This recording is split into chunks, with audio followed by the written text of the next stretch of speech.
Nós vamos falar sobre os atributos de Deus. Você sabe o que são atributos?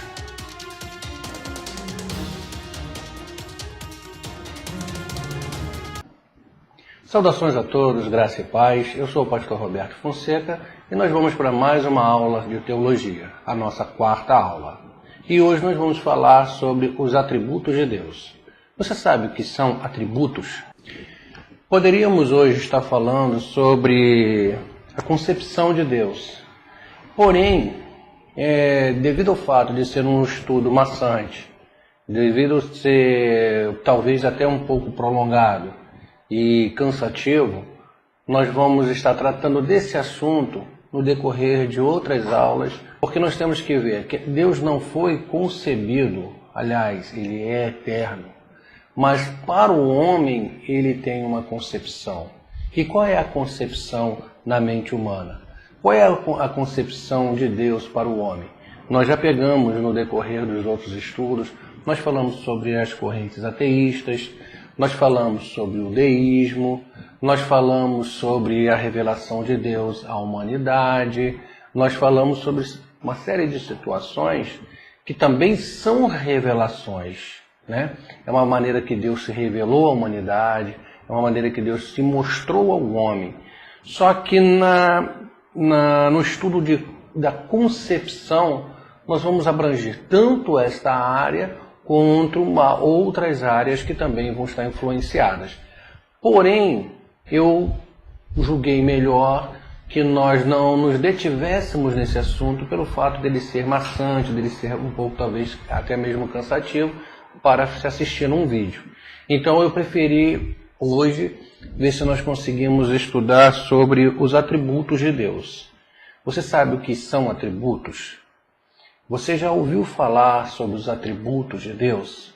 Então, isso que nós vamos começar a partir de hoje, talvez, pelo fato de ser extenso e pelo fato de nós, em hipótese alguma, conseguirmos dissecar esse assunto, até porque Deus ele é imensurável, creio que nós vamos ter outros vídeos que vamos estar continuando tratando deste mesmo assunto. Nós vamos partir falando que Deus é Espírito. Isso todo cristão tem que ter em mente. Todo cristão, ele não pode, em hipótese alguma, se basear que Deus seja qualquer outra coisa que não seja Espírito. Veja bem, Deus não é um objeto, Deus não é nada em hipótese alguma criado. Deus é Espírito. Isso é importante ficar frisado, porque todo cristão tem que ter em mente, tem que ter esta concepção. Deus é Espírito. Ponto final. Agora fica a seguinte pergunta. Você sabe o que é um atributo? Um atributo é aquilo que qualifica um ser, uma pessoa. Um atributo pode ser aquilo que nós chamamos de qualidade. E quando fazemos referência a Deus, nós temos que ter a seguinte questão em mente. O atributo, para Deus, é sempre aquilo que o qualifica como ser bom. Nunca podemos olhar para Deus e ver que nele existe alguma coisa que não seja bom. Como, por exemplo, Deus é um ser moral. Bom, podemos tomar como pedra de toque um dos atributos, a sua moralidade. Deus é um ser moral. Não há nada de ruim em Deus, não há nada de mal em Deus. Tem algumas correntes que tentam insistir em dizer que Deus tenha criado o mal. Não. Pegando uns textos isolados, construindo ideias isoladas, eles insistem em dizer que Deus criou o mal. Bom, vamos partir pelo seguinte princípio. Se Deus criasse o mal dentro de uma conjectura, ele não poderíamos dizer que ele seria um ser tão perfeito. Porque o mal também estaria nele, porque se ele criou aquilo que está nele. Quando ele cria o homem, ele tira de sua essência e faz o homem. Quando ele cria o universo, ele tira de si, ou seja, ele dá a ordem. Aquilo vem do Senhor. Aquilo vem dele. Ou seja, tudo é um projeto dele. Mas então, e qual é a origem do mal? Bom, nesse caso seria um outro estudo. Mas podemos dizer que a origem do mal, ela jamais se encontra em Deus. Jamais ela surge em Deus. A origem do mal, ela vem por consequências de criaturas que permitem, ou seja, por ter seu livre-arbítrio, por ter sua liberdade de escolha, elas permitem que este mal entre em seus corações. Ou seja, esse mal pode ter evoluído no próprio ser, né? Poderíamos até dizer dessa maneira. Esse mal criou-se dentro do próprio ser, ou seja, o mal ele foi dado a razão para que ele existisse. No quem? No próprio homem, na própria criatura. Quando o homem peca, quando o homem delibera no seu coração o pecado, nós vemos lá em Gênesis que a terra, o jardim, ele era perfeito. O jardim ele tinha uma sintonia completamente perfeita. O homem ele não precisava lavrar a terra para comer dela. Ela produzia os seus frutos naturalmente. O homem ele não tinha que sofrer embaixo de sol escaldante. Ele não precisava, a mulher não precisava de sentir dor para a concepção. Haja vista que até o momento em que o homem peca, ele não gera filhos. Depois nós vamos falar sobre isso também. Então nós observamos que todas as consequências do mal são resultados de ações. Ou seja, o homem produziu determinadas ações que trouxe o mal. Então, podemos descartar por completo, elimina da sua mente, elimina da sua concepção que Deus tenha criado o mal. Deus não criou o mal. Deus, ele até permitiu que o mal fosse instaurado, mas não foi por ele. Não foi concepção dele, não foi pela vontade dele, não foi criação dele. Eliminamos isso. Temos que entender o seguinte, ele é espírito e ele é uma pessoa. Mas pastor, como que eu vou entender Deus sendo espírito e sendo uma pessoa? Uma pessoa eu consigo tocar, uma pessoa ela é constituída de membros, uma pessoa ela fala, uma pessoa ela toca, uma pessoa ela anda, uma pessoa ela pensa, exatamente. Nós não conseguimos enxergar a Deus porque ele é espírito. Mas tudo isso que os homens, nós temos, poder de tocar, poder de sentir, pensar, falar, todos esses atributos que compõem um homem também estão em Deus. Ou seja, nós recebemos porque veio de Deus. O homem foi feito à imagem e semelhança de Deus, isso deve ser compreendido. Então, como está lá no texto sagrado Gênesis, como nós temos a dificuldade de entender a questão espiritual, a parte espiritual em Deus, porque nós estamos acostumados com as coisas físicas. E como estamos tão acostumados, como estamos tão presos às coisas físicas, nós não conseguimos conceber um espírito sendo uma pessoa. Ou seja, por que uma pessoa? Porque todo ser ele é dotado de uma coisa que se chama-se persona, ou seja, personalidade. Cada um de nós temos uma personalidade diferente. Pensamos, você vai estar assistindo essas aulas, alguns vão dizer assim, poxa, mas isso está muito chato, isso está muito cansativo, isso está repetitivo. Alguns vão conceber de uma forma, outros vão conceber de outra. Outros podem dizer, poxa, que maravilha, isso está uma bênção. Nós observamos que quando nós vemos ali os likes, uns dão um like, outros não dão, uns assistem até o final, outros não assistem.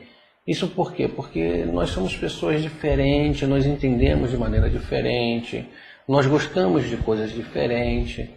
Nós vemos hoje, por exemplo, a igreja, ela está tão mistificada e que as pessoas, ela não consegue ser só diferente, mas ela está conseguindo ser umas mais místicas do que as outras. Algumas igrejas, elas são mais filosóficas, elas procuram de maneira mais racional explicar o conteúdo bíblico.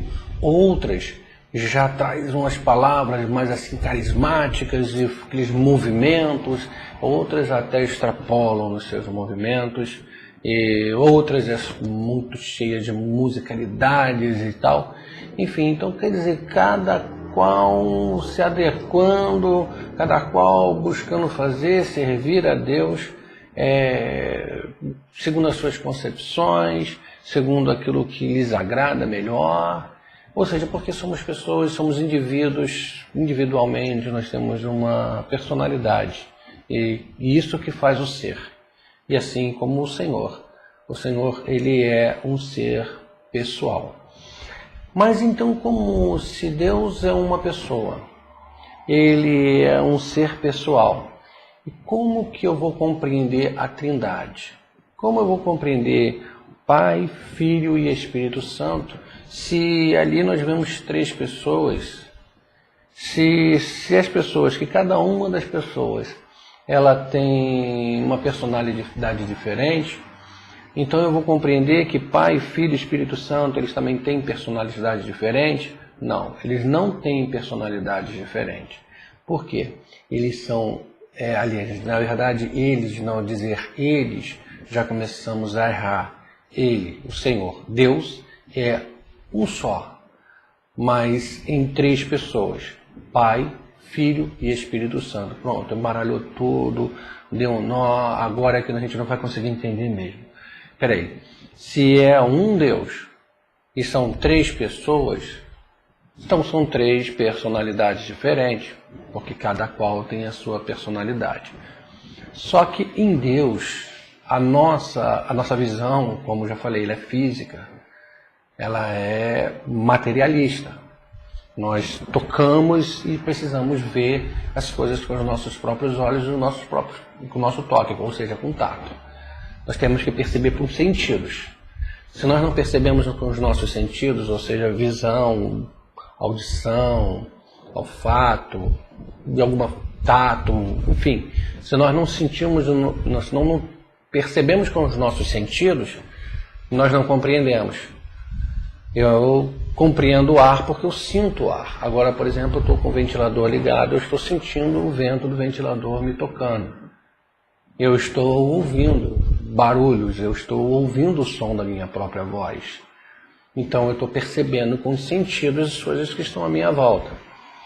Mas eu consigo perceber Deus aqui agora, neste momento? Você consegue perceber Deus aí, aonde você está? Se você consegue perceber que Deus está aí, é porque você tem um outro sentido, ou seja, a fé, que também é um sentido. Nós sentimos pela fé a presença de Deus. Então esse aí é um sentido que uns homens naturais eles não têm, só os espirituais. Então compreender Pai, Filho e Espírito Santo como sendo um Deus, mas em três pessoas diferentes, nós às vezes, se nós não tivermos fé, vai dar um nó na nossa cabeça. Por quê? Sua personalidade, o que o Pai pensa, o Filho pensa, o Espírito Santo pensa. O que o Pai faz, o Filho faz, o Espírito Santo faz. A maneira como um age, como um pensa, todos pensam.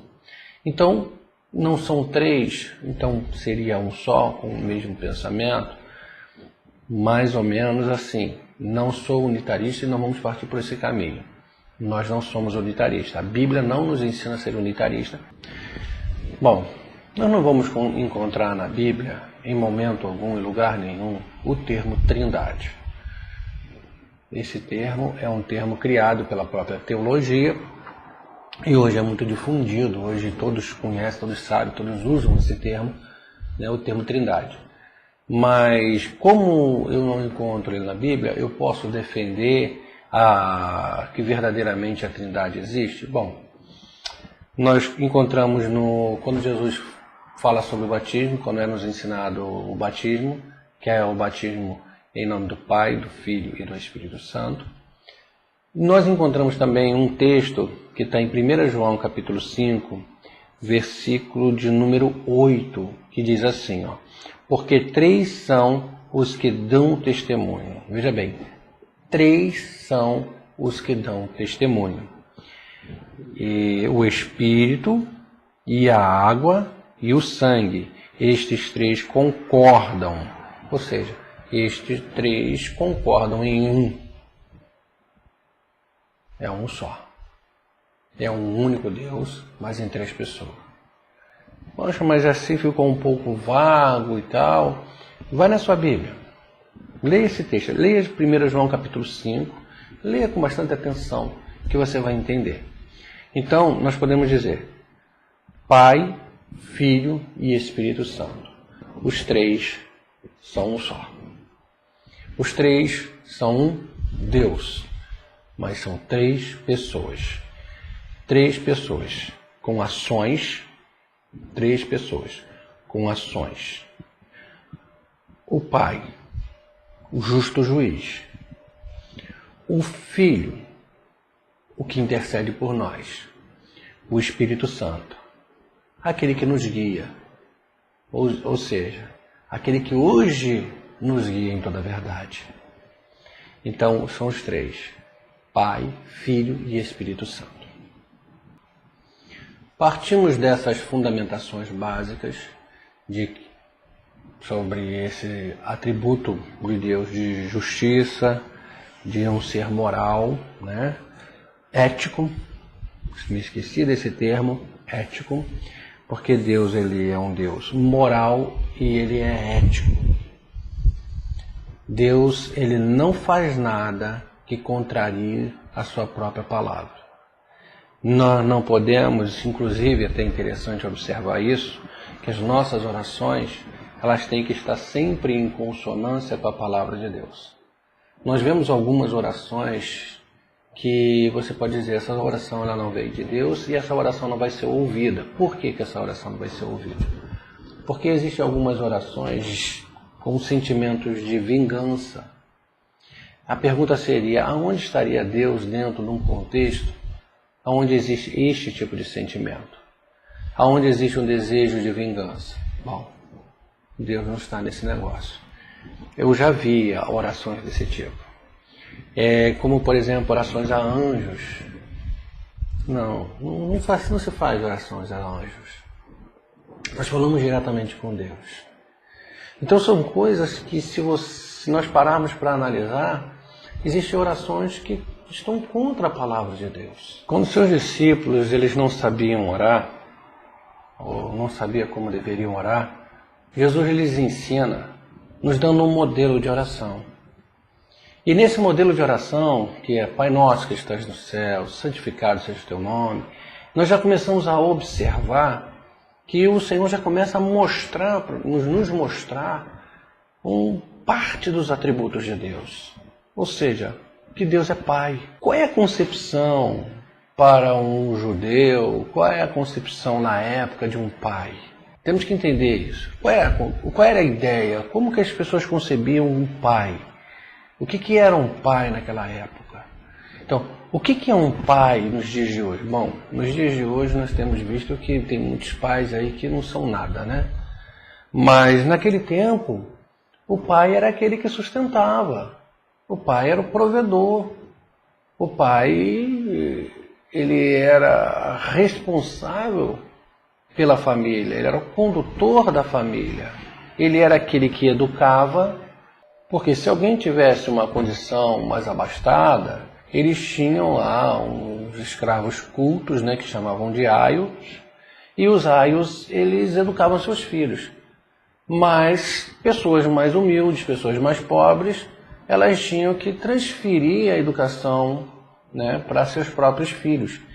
E particularmente dentro de um contexto religioso, que era o judaico, quem ensinava a seus filhos? A própria Bíblia diz, ensina o menino pelo caminho que deve andar, porque até quando ele crescer ele não se desviará dele. Então nós observamos que a responsabilidade do pai era muito grande. O pai ele tinha uma responsabilidade especial. Quando Jesus ele diz pai, nós já começamos a compreender parte de um dos atributos de Deus. Ou seja, que ele é pai. E qual pai não cuida de seus filhos? Então, aí quando nós vamos observando a continuação da oração, ele vem: Pai nosso que estás no céu, santificado seja o teu nome. Ou seja, a santificação que há no nome de Jesus. O nome de Deus está acima de todos os nomes. O nome de Deus está acima de qualquer concepção. Está mais elevado de todos. Tanto que o Senhor, Ele nunca nos ensinou e nunca passou para nós, nunca deixou um rabisco escrito dizendo que o seu nome era... Ah, não, mas existe lá tal, o Jeová, Javé, Ievé. Houve tantas mudanças, tantas que a gente, na verdade, não sabemos. Essa aí, nós não conseguimos criar um pentagrama e nós não conseguimos entender exatamente o significado desse pentagrama. Mas depois nós vamos falar sobre isso mais detidamente. Mas no momento nós continuamos aqui falando sobre os atributos de Deus. Então, entre seus atributos, nós já começamos a compreender que Ele é Pai. Nessa oração nós já entendemos que Ele é Pai. E já entendemos que Ele é uma pessoa. Já entendemos que Ele é Espírito. Agora vamos entender que Ele é onipresente. Como onipresente? Como eu posso entender que Deus é onipresente? Como eu posso entender isso? Se eu não consigo estar em vários lugares ao mesmo tempo, a não ser com os meus pensamentos. Mesmo nos meus pensamentos, eu vou conseguir passar por lugares diferentes.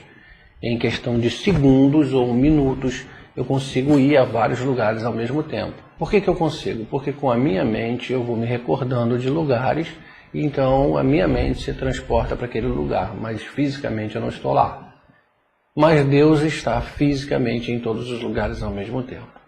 Ah, então o panteísmo tem razão quando diz que Deus é isso, Deus é aquilo outro. Não. Porque quando o panteísmo ele diz que Deus são objetos, são coisas criadas, enfim, quando ele fala isso, ele se transforma em politeísta. O que é um politeísmo? O que é o politeísmo? O politeísmo é quando se acredita na existência de mais de um Deus, ou seja, vários deuses.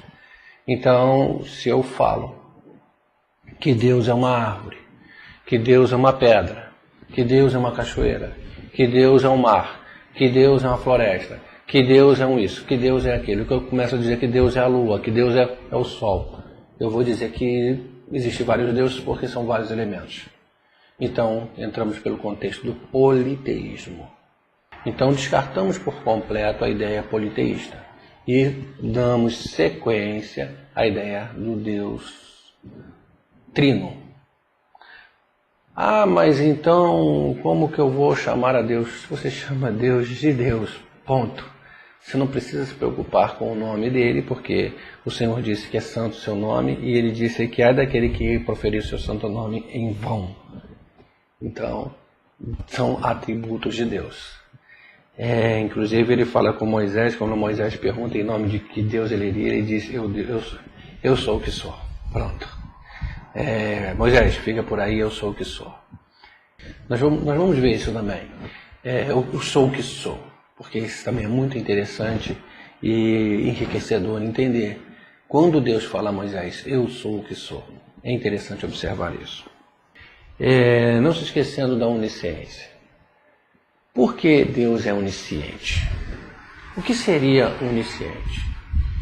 Ele sabe tudo. Ele conhece tudo. Ele tem o poder de conhecer e governar tudo. Tudo que está acontecendo, este momento, este vídeo, esta gravação, tudo isso ela já é conhecida de Deus antes mesmo dela ter sido colocada dentro do meu próprio coração. Então Deus já sabia, Deus tem um conhecimento anterior a qualquer coisa. O Senhor conhece o final no princípio, né? Então Deus, ele também, com isso, ele teve um princípio? Não. Deus ele não tem princípio de dias. Nós já vamos chegar lá. Quando nós vamos falar sobre isso, nós vamos falar sobre o eu sou. Ele não teve princípio de dias. Mas ele sabe tudo, ele consegue ouvir todas as orações ao mesmo tempo. Ele consegue ouvir um clamor aqui e um clamor na China, um clamor no Japão. Ele consegue ouvir um clamor na Rússia. Ele consegue ouvir um clamor aonde quer que haja um clamor, ele ouve. E a pergunta é, se Deus ouve todos os clamores, por que ele não responde a todos? Porque nem todas as orações, como eu falei no início deste vídeo, nem todas as orações, elas andam em conexão com a vontade de Deus. Nem todas as orações, elas andam em igualdade à vontade. Nem todas as orações, elas estão em consonância com sua palavra. Então, nem todas as orações, elas serão ouvidas. Porque nem tudo que nós pedimos, Deus ele já sabe que não vai ser legal para nós. Deus já sabe que aquilo não vai ser bom. Se ele sabe que não vai ser bom, por que ele vai fazer? Então aí ele prefere não fazer. Porque ele sabe o que é melhor. Então a onisciência de Deus faz com que Deus tenha ciência de tudo. Ele conhece, ele sabe tudo.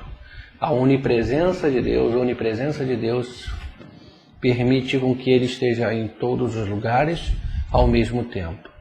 Então ele nos ouve, ele conhece tudo, ele sabe tudo ao mesmo tempo. E ele está em todos os lugares ao mesmo tempo. Ele tem poder para isso. Temos também a onipotência. Aliás, é de Deus, né?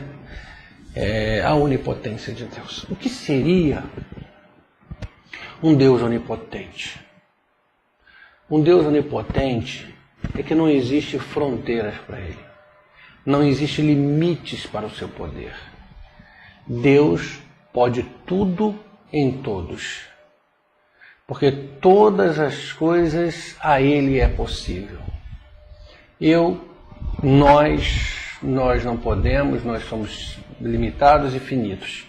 Mas Deus pode. Deus pode tudo. Então, para ele não existe limite, para ele não existe fronteira, para ele não existe impedimento. Ele pode tudo ao mesmo tempo.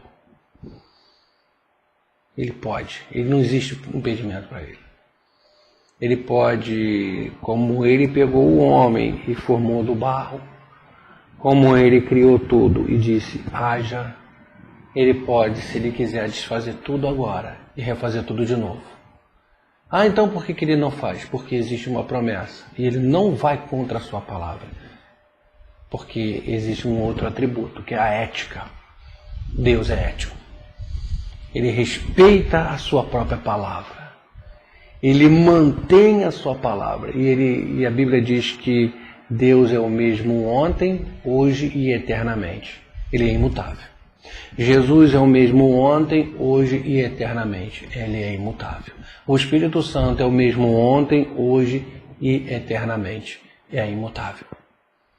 Então nós observamos que nosso Deus, ele é moral. O nosso Deus, ele é ético.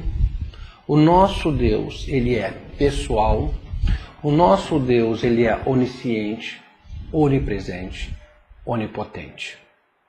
E ainda tem um outro ponto que eu quero salientar aqui, antes de encerrar essa nossa aula. O grande eu sou. Quando Moisés esteve naquele monte, e que Deus deu a ordem a ele, Moisés, eu quero que você vá até o Egito e resgate o meu povo. Porque o clamor do meu povo chegou até mim.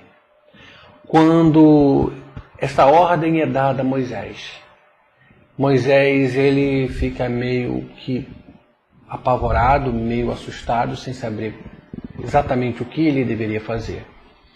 Então nós observamos que Moisés, com medo, ele queria saber em nome de quem que ele iria. E o Senhor disse, vai em nome de eu sou. Eu sou o que sou. Eu sou o que sou. Você sabe qual é o nome que nós podemos dar quando nós encontramos Deus dizendo, eu sou o que sou?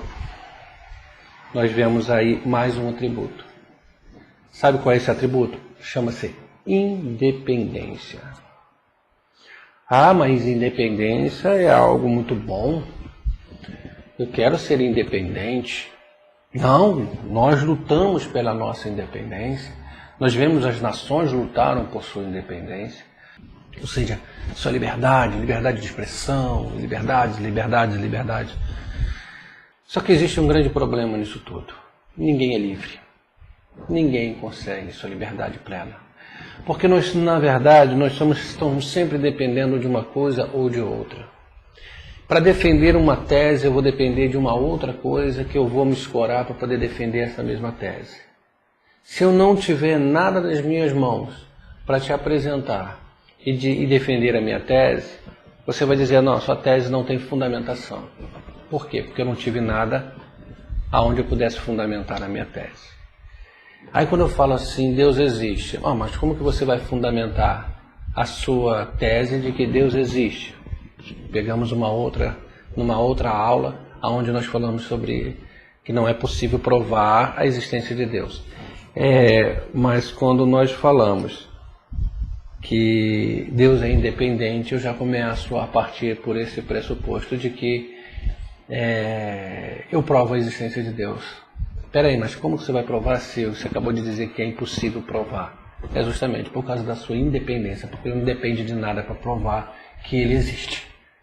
Mas espera aí, então não tem fundamentação, então eu não vou acreditar. Bom, como eu falei na aula passada, se para ninguém Deus existe, se não existe para A, para B ou para C, para aqueles que não querem acreditar, ao menos para mim, ele existe e ponto final. E isso, na realidade, é o que nos importa, saber que ele existe, porque eu concebo por fé e não por vista.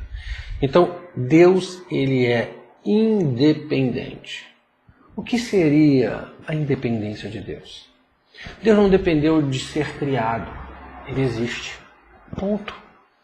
Mas quando que Deus foi criado, quando isso aconteceu, como que tudo isso aconteceu? Jamais houve um dia em que Deus não existisse. Não podemos dizer que na eternidade houve um dia sequer que Deus não existisse. Ele sempre existiu. Ele sempre esteve na eternidade. Então Deus, ele é um Deus independente. Ele não depende de nada para ser Deus. Nós é que dependemos de Deus para ser alguma coisa. Aliás, nós sempre dependemos de alguma coisa para ser alguma coisa. Nós dependemos do alimento para sobreviver. Nós dependemos da água. A planta depende da chuva. A planta depende dos raios solares para fazer a fotossíntese. Nós dependemos de livros para estudar. Nós dependemos hoje da internet para você assistir esse vídeo. Nós dependemos de tantas coisas. Cada vez nós nos tornamos mais dependentes de alguma coisa. Nós estamos tão dependentes das coisas que agora recentemente, há poucos dias, tem faltado muita energia aqui. Que caos se tornou o nosso quarteirão porque ficamos uma noite inteira sem luz. Foi uma loucura. Mosquito, calor, foi um caos. Aí vem a pergunta, para que ar-condicionado se eu não consigo nem ao menos ter energia para ligá-lo? Né? Então, o ar-condicionado é uma benção, uma maravilha, mas se ele não tiver energia, ele não vai funcionar. Então, tudo depende de alguma coisa. Uma coisa depende... Mas e como... E a própria energia? A própria energia vai depender dos geradores. Ou seja, as usinas, enfim... E as usinas para funcionar, para manter o seu funcionamento, ela vai depender de uma outra coisa. Ou ela depende da água, ou ela depende do ar, ou ela depende do combustível, ela vai precisar de alguma coisa. E como que tudo vai depender de uma outra coisa, tudo vai dependendo de uma outra coisa. Uma pedra não depende de nada, depende. Ela depende do lugar onde ela é sustentada. Senão ela não estaria ali.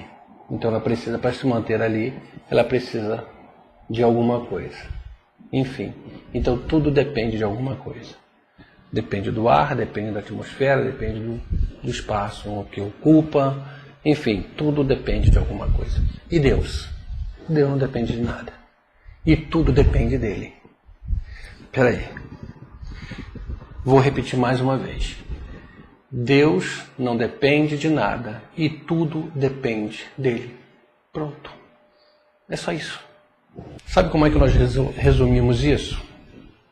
Independência absoluta.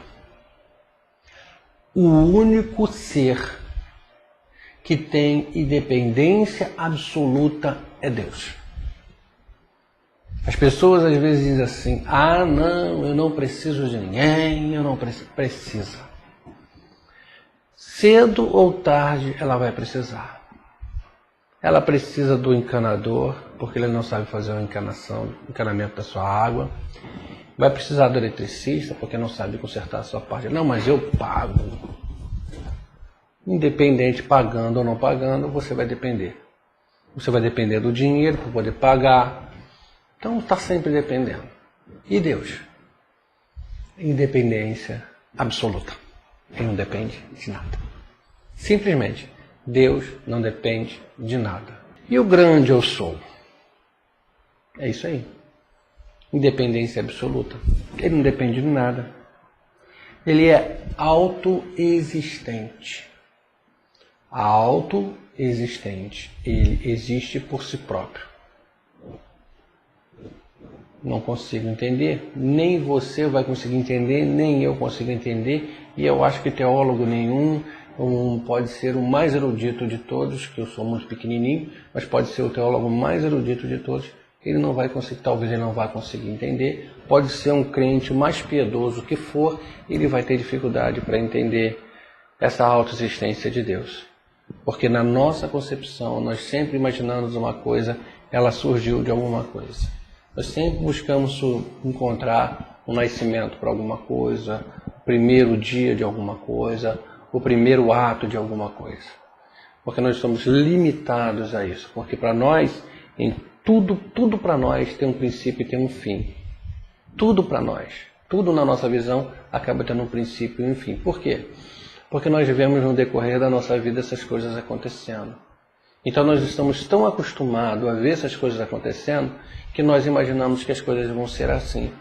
O universo não é, ele teve um dia que começou. Ele teve um primeiro dia. Ainda que nós não acreditamos, nós não temos, jamais concebemos a ideia do Big Bang, que houve uma explosão e tudo começou, né, onde duas células se encontraram, um positivo e um negativo e tal, e puf, começou a surgir. Então teve um princípio. Então teve um princípio, teve um primeiro dia, um dia onde que essas duas células se encontraram. Uma positiva e uma negativa, deu um choque cósmico lá, não sei das contas, e tudo começou a surgir segundo essa visão. Só que até mesmo nisso, se nós pararmos para pensar, teve um primeiro dia e teve alguém que orquestrou isso para que isso acontecesse. Então mesmo que você tente dizer que Deus não existe, porque houve esse Big Bang, essa explosão cósmica e tudo isso começou a surgir, você vai acabar caindo nas mãos de Deus, porque foi Deus em que permitiu, ou foi Deus em quem conduziu essas partículas a se encontrarem. Enfim, não tem como fugir dessa realidade. Deus existe, Ele é autoexistente, Deus não depende de nada, Deus não depende de ninguém, Deus é constituído de vários atributos. Dentre esses atributos, os principais aqui citados, eu não sei se eu posso nem usar esse termo principais, porque Deus é tão grande, tão imensurável, que eu não consigo tentar limitar alguma coisa, mas julguei como sendo estes atributos principais a sua ética, a sua moralidade, onipresença, onisciência e onipotência. Então depois, e essa autoexistência. Então fechamos a nossa aula falando sobre esses atributos de Deus e na próxima aula nós vamos dar continuidade a esse estudo, entendendo um pouco melhor sobre esses atributos. Nós vamos depois pegar os nomes, né, que também é muito interessante entender, né? Porque tudo isso também são atributos de Deus. Começar a discorrer um pouco sobre esse assunto, nos deter um pouco mais sobre esse assunto, porque ele é importante, é uma parte importante da teologia, entender esses atributos de Deus, que assim nós conhecemos um pouco sobre essa personalidade de Deus, daquilo que ele revelou para nós. Nós não vamos conseguir conhecer a Deus na sua totalidade, como eu já falei, porque Deus é muito grande, muito além das nossas capacidades de entender. Mas nós vamos conhecer um pouco, né, vamos conhecer por parte um pouco desses atributos, e então nós conhecendo esses atributos de Deus, nós vamos conseguir conhecer um pouco sobre essa personalidade de Deus. Então, nosso estudo fica por aqui. Se você ainda não se inscreveu no nosso canal, se inscreva, dê um like, ajuda para que essa videoaula ela possa ser transmitida para outras pessoas. Compartilhe nas redes sociais e que peço a Deus que essa aula tenha acrescentado em sua vida e possa te ajudar a acrescentar em outras vidas. E que Deus te abençoe e que fique na paz. Em nome de Jesus.